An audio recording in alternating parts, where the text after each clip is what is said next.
Bonjour tout le monde.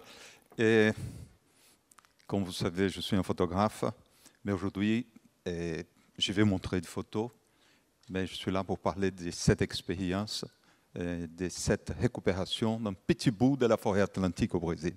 C'est un cas très particulier, très spécifique, mais je crois que c'est un cas intéressant parce que possiblement, on est en train de créer une espèce de prototype qu'on peut les adapter partout dans la planète. Et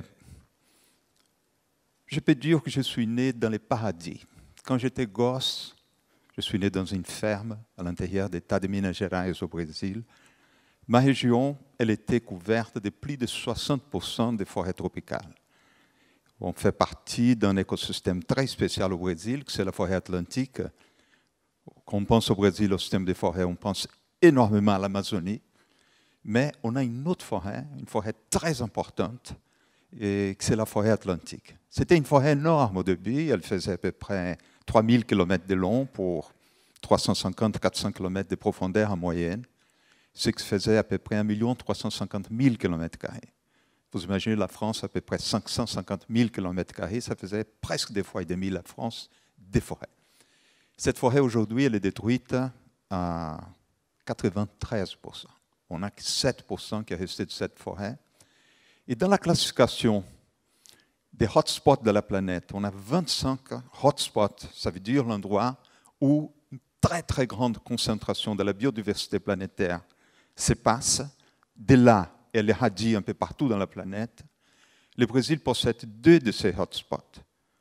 Un, c'est le Cerrado, c'est une région centrale du Brésil. Le deuxième, c'est la forêt atlantique, ce n'est pas la forêt amazonienne. La forêt amazonienne, on croit bien que presque toutes les espèces qu'il y a dans la forêt amazonienne, elles ont migré dans la forêt atlantique. Donc c'est une forêt très, très importante. Mais malheureusement, c'est exactement là que tout le développement économique du Brésil s'est passé. C'est la côte brésilienne. C'est là que toutes les villes sont passées. Le premier acte de la découverte décrit dans toute l'histoire brésilienne, quand les Portugais ont débarqué en 1500, la première chose qu'ils ont fait, c'est couper un arbre pour faire la première croix, pour faire la première messe au Brésil. Et donc, le procès de la déforestation a commencé là. Mais dans notre région, quand j'étais gosse, il y avait encore énormément de forêts. J'ai vécu dans une ferme fabuleuse. Mon père avait une ferme qui faisait à peu près 10 km de long pour 2-3 km de large. Et c'était incroyable. On était 35 familles qui étaient là-dedans. Le Brésil n'était pas encore un système de marché. Et donc, ça développait de cette façon jusqu'au moment que j'ai dû quitter ma ville, partir, faire mes études secondaires ailleurs, parce que ma ville était trop petite. On était à côté de la ville, mais on n'avait pas la deuxième partie de l'école secondaire. Finalement, on quitte le Brésil pour des raisons politiques. On ne pouvait plus revenir pendant longtemps. On a resté 11 ans ici en France pour pouvoir mettre les pieds au Brésil. Et en 1980, quand on retourne dans notre région, qu'on avait une couverture merveilleuse, on était à peu près à 0,5% de couverture des forêts. Donc on passe en quelques années de 60% à 0,5% de couverture des forêts. Et la ferme de mon père ne pouvait pas être autrement, c'était complètement détruite. Complètement. On n'avait plus de forêt. On avait passé d'une économie générale à une économie monoculture. C'était l'élevage et on avait abattu tout. D'abord les arbres, on a abattu pour faire les charbons végétaux, pour commencer à faire les pig iron qu'on appelle en anglais. Je ne sais pas comment ça s'appelle en français, mais c'est la base de l'industrie d'acier. Et après, on a bâti les meilleurs arbres pour l'exportation. Après, on a bâti les restes, on a mis fait pour faire les pâturages. En réalité, c'était un désert d'herbes et plus d'arbres. Et après, peu à peu, ce désert d'herbes a commencé à épuiser, énorme érosion, toute la terre très détruite. Et finalement, l'érosion a fini avec tous les ruisseaux, des ruisseaux incroyables qu'on avait dans cette ferme. Et quand j'étais gosse, je pouvais nager avec les caïmans qu'on avait, nos petits crocodiles. Ils ne sont pas agressifs du tout à l'homme, très sympathiques même. Et on avait des jaguars, on avait tout. Après, on n'avait plus rien. Et plus même d'eau. Tout était fini, ma région finie. On est dans un bassin, le bassin de Rio Doce, qui c'est un bassin aussi grand que le Portugal, le Brésil est un pays énorme. Et notre vallée est une des vallées les plus dégradées du Brésil.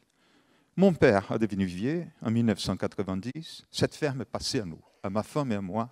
Et ma femme a une idée folle. Elle dit, Sébastien, cette terre, elle est complètement stérile. Plus rien pousse ici. Pourquoi pas on refait cet écosystème? Pourquoi on ne plante pas la forêt qui était ici avant?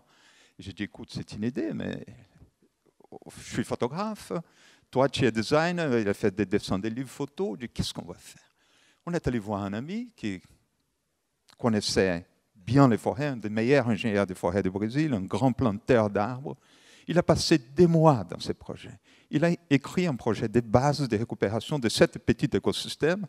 C'est énorme si on compare pour les fermes françaises, mais petit en fonction de toute la nature qui était détruite. Il a dit, écoute, pour récupérer ça, il faut que vous plantiez 2,5 millions d'arbres, et avec une diversité énorme, parce que les forêts tropicales, c'est beaucoup plus diversifié que les forêts du nord de la planète. Ici, on peut avoir, au niveau on est en France, une forêt peut-être avec une vingtaine, une cinquantaine d'espèces. Là, il nous faut au moins 200-300 espèces en moyenne par hectare. Beaucoup plus compliqué. On a dit, pourquoi pas, on y va. C'était presque une responsabilité de partir sur une chose si grande. On a accepté les défis et on a commencé effectivement. Mais il fallait transformer cette terre comme on voulait que cette terre soit vraiment une terre qui retourne à l'écologie. On a transformé cette terre en parc national. C'est une réserve particulière du patrimoine naturel. C'est une catégorie brésilienne. Une fois qu'on transforme cette terre, elle ne peut plus jamais redevenir une terre exploitable agricolement. Et donc, on a transformé cette terre en parc national et on a commencé effectivement à planter. Et en plantant, on a vu que personne n'avait cette technologie. Il faut vraiment avoir une technologie de récupération environnementale. Pour avoir une pépinière, c'est une pépinière très compliquée.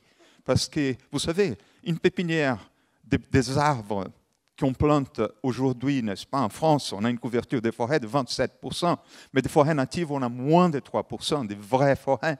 Ce qu'on a, c'est des monocultures des arbres. Là, on a une technique de bouture qu'on reproduit un arbre là même à l'infini, et on a une pépinière d'une seule espèce. Ces pépinières sont très faciles à faire, c'est compliqué. Mais avoir une pépinière avec une moyenne de plus de 80, de 100 espèces par année, c'est très, très compliqué. On a commencé, on a acquis cette technologie, on a acquis la technologie de planter, c'est assez compliqué, et on est allé en fonction de la demande des projets, on est allé en élargissant les projets. Finalement, aujourd'hui, on est en des projets écologiques, peut-être, excusez-moi de dire, parce que c'est nous qui faisons, mais des plus importants du Brésil. Et on a créé un nouveau axe écologique en lien, une ville qui s'appelle Vitória, qui c'est la capitale d'État de Espírito Santo, à la capitale d'État de Minas Gerais, qui c'est Belo Horizonte, dans cette vallée de Rio Doce qui fait à peu près 90 000 km², avec 238 municipalités, on a créé un système incroyable. Et donc, il y a quelques images que je voulais vous montrer, mais l'importance aujourd'hui de parler ici, dans ce forum, c'est que les modèles qu'on a créés, on peut l'adapter n'importe où dans la planète.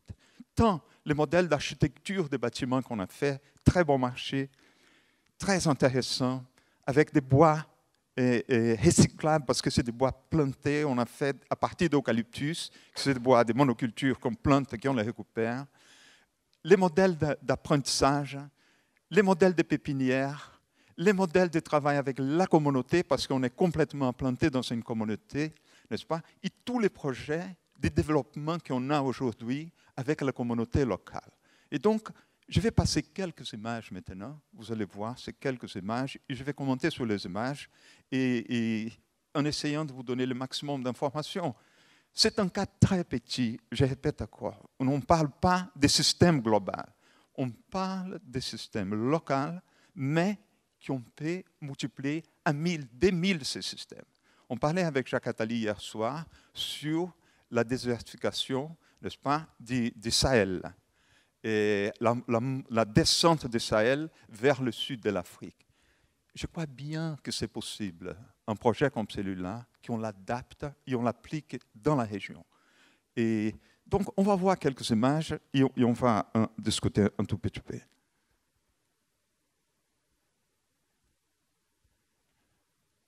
Voilà. L'institution, on a commencé en 90, mais seulement en 98 qu'on a pu transformer une ONG, une organisation sans but lucratif. Donc, on est dans la vallée de Rio Doce, au Brésil. Vous voyez la carte du Brésil, le petit crochet rouge, là où on est, au Brésil, n'est-ce pas, dans l'État de Minas Gerais, à la divise de l'État de Espírito Santo. Regardez ce qu'était la forêt atlantique au début. Tout ce qui c'est en rouge, c'était à l'origine ce qu'était la forêt atlantique. Tout ce qui c'est un petit point vert, c'est ce que c'est aujourd'hui.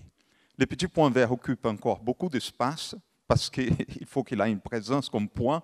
Donc, on a l'impression qu'il y en a pas mal encore, mais il y en a très peu. Il n'y a que 7% de cette forêt qui ont resté comme forêt de base au Brésil. Regarde, ça c'est la ferme qui était à mon père quand on a eu la terre. Ça c'était au début, en 1990, la terre était à peu près comme ça. C'était des pâturages très intensifs quand j'étais gosse, et après, la dégradation a rentré de manière brutale là-dessus.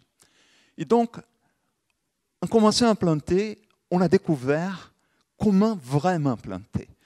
Je vais vous parler de technologie, n'est-ce pas? On parle de technologie, de faire des avions, de faire des ordinateurs, de technologies assez sophistiquées, mais il y en a une technologie de récupération environnementale qui c'est très simple, mais qu'il faut l'avoir. Les premiers arbres qu'on a plantés, la première année, on a perdu plus de 60%, parce qu'on a fait les trous trop petits. Il fallait faire un trou en moyenne de 30 cm par 30 cm. On a appris qu'il fallait planter seulement les jours qu'il pleut pour que ces grands trous, avec un petit arbre dedans, puissent conserver l'humidité au moins pendant 10 jours. S'il ne pleuvait pas, les petites plantes qu'on plantait, elles ne seraient pas mortes, n'est-ce pas? Et donc, on a pu récupérer des espèces qui étaient complètement en menace d'extinction. Là, par exemple, c'est le bois Brésil qui a donné le nom au Brésil. C'est le bois que les Français ont utilisé beaucoup au XVIIe, au XVIIIe pour toute la coloration du tissu. Les gobelins, par exemple, sont sortis beaucoup de ce bois. Et donc, aujourd'hui, on arrive à récupérer parce que par année, on produit plus de 2000 plantes dans une pépinière qui c'est celle-là. On a une capacité d'1,2 million de petites plantes par année, en moyenne d'une centaine d'espèces différentes par année. Les espèces ne sont pas les mêmes chaque année parce que les arbres ne produisent pas les semences comme on voulait qu'elles produisent, n'est-ce pas? Chaque printemps ou chaque année, il y a des arbres qui produisent 2 fois par année, d'autres qui produisent chaque 2 années, d'autres arbres qui produisent des semences chaque 5 ans, 6 ans. Et donc, il y a une variation énorme d'espèces. Empiriquement, on a pu développer toute une technique pour éclore ces semences, pour savoir toutes les séquences de végétation des semences. Aujourd'hui, heureusement, depuis 1 an et quelques, on a un laboratoire de semences et on est en train de créer un banc de semences pour toute la région. Le plus compliqué, c'est les semences, parce qu'on a une équipe qui récolte des semences dans des kilomètres dans la périphérie du projet. Il faut que ce soit des espèces simplement de notre écosystème. Là, vous pouvez voir tous ces petits arbres qui ont déjà la structure de ce que sera un petit arbre dans l'avenir. On a un projet maintenant de passer notre pépinière à 5 millions de plantes.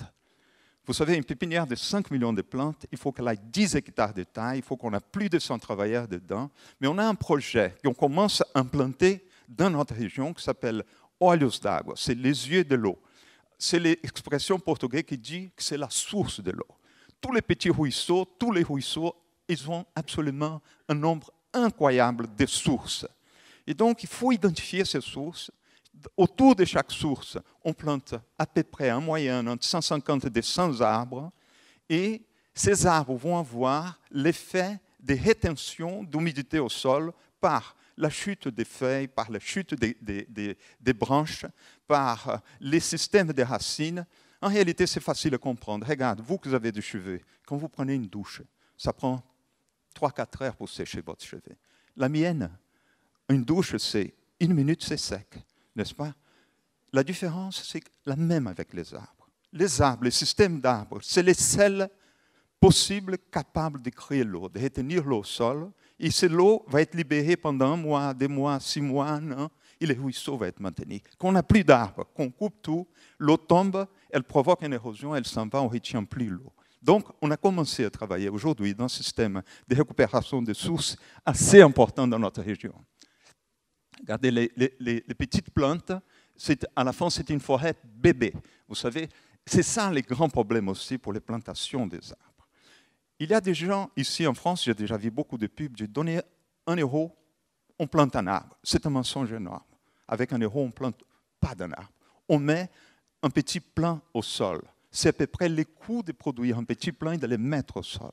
Pour planter un arbre c'est comme un enfant, comme un bébé. Il faut l'avoir, il faut prendre la graine, il faut mettre au sol, il faut les faire petits comme ça, il faut les soigner énormément, il faut les créer un petit stress avant de les mettre au sol. Après qu'on les met au sol, il faut les protéger des fourmis, il faut les protéger des autres herbes qui vont l'asphyxier, ils vont les tuer, il faut les protéger du feu. C'est seulement après qu'elle a 5 ans qu'elle a vraiment un arbre capable d'aller tout seul. Comme un enfant, on peut laisser y aller. Là, c'est vraiment un arbre. Si on dit qu'on plante un arbre, il faut planter un arbre et le montrer à la fin. On a un projet éducationnel très intéressant avec des écoles dans la région. On est en train de transformer tous les gamins de notre vallée en militants écologistes. On amène les profs, tous les profs d'une école, on prend une municipalité, on amène, on donne une formation à ces profs.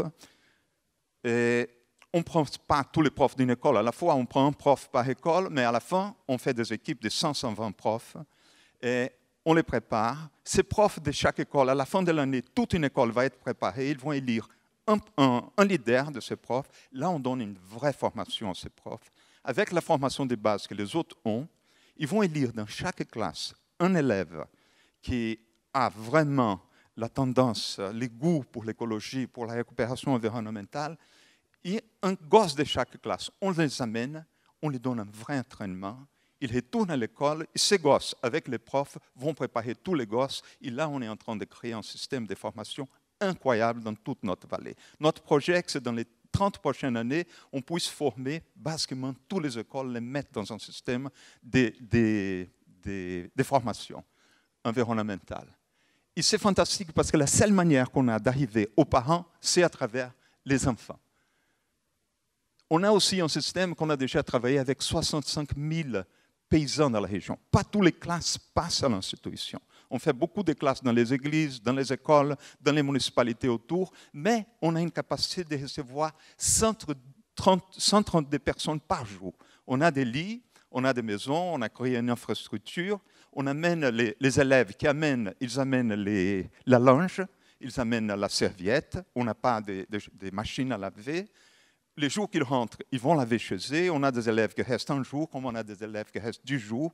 On donne des classes pour tout le monde qui sont intéressés à l'écologie dans notre région, en partant des maires, aux polices des forêts, aux plantes écologiques, aux leaders religieux.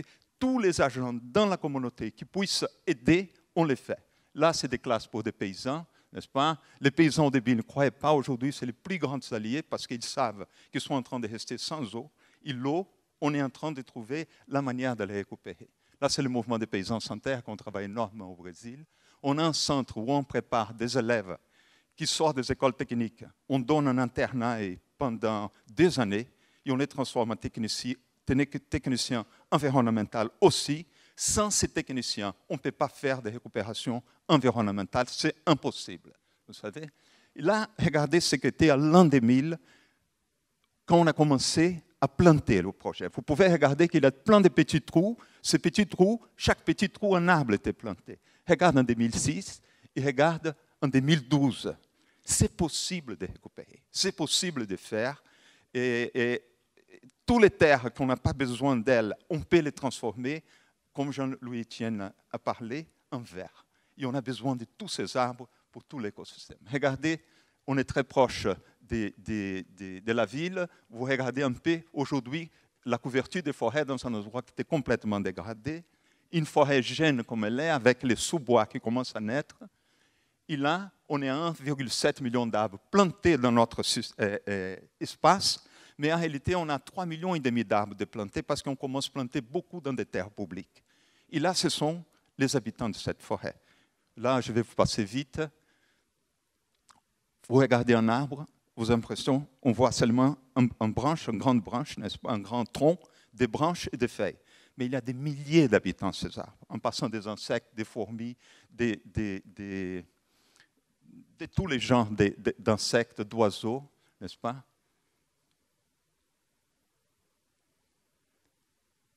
On avait beaucoup d'espèces qui étaient menacés dans notre région. Aujourd'hui, on a un retour énorme des mammifères dans notre forêt, n'est-ce pas? Même des jaguars qu'on n'avait plus, ils sont revenus.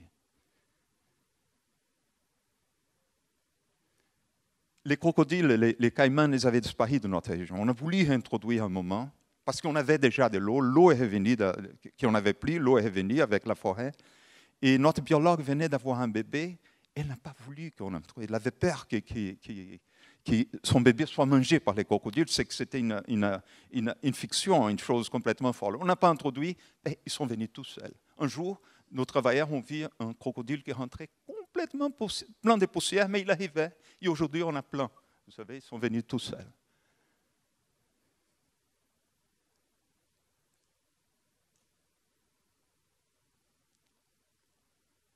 Ça, c'est un des perroquets qui sont menacés d'extinction.